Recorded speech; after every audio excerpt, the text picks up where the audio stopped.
अस्सलामुअलैकुम जी, मैं तुहाडी खिदमत च KM भट्टी चैनल की तरफों हाज़र हाँ।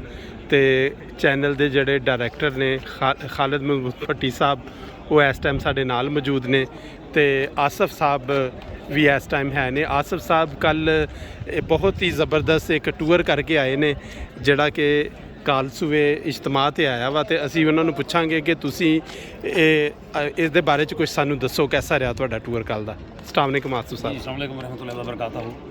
अल्लाह ताला के फजल से ये ऐसा टूर ऐसा कामयाब रहा है कि खिलाफत की बरकत की वजह से इसमें खुदा ताला के ऐसे इनामात शामिल हुए हैं कि आप सोच नहीं सकते। मतलब ऐसी मुख्तलिफ चढ़ाइयाँ और लोग मुश्किल में, लेकिन खुदा ताला ने वो हर लिहाज से इस चीज़ को कामयाब किया, क्योंकि ये खुदा ताला के खलीफा से ये निकली एक आवाज़ थी। और ये 100 साल हो गए थे जर्मनी को, और इंशाअल्लाह लेवल पर ये खुदा के फजल से बहुत कामयाब रहा है। हाँ जी, तो इस लिहाज से ये बहुत ही अच्छा प्रोग्राम रहा है हमारा। जज़ाकल्लाह।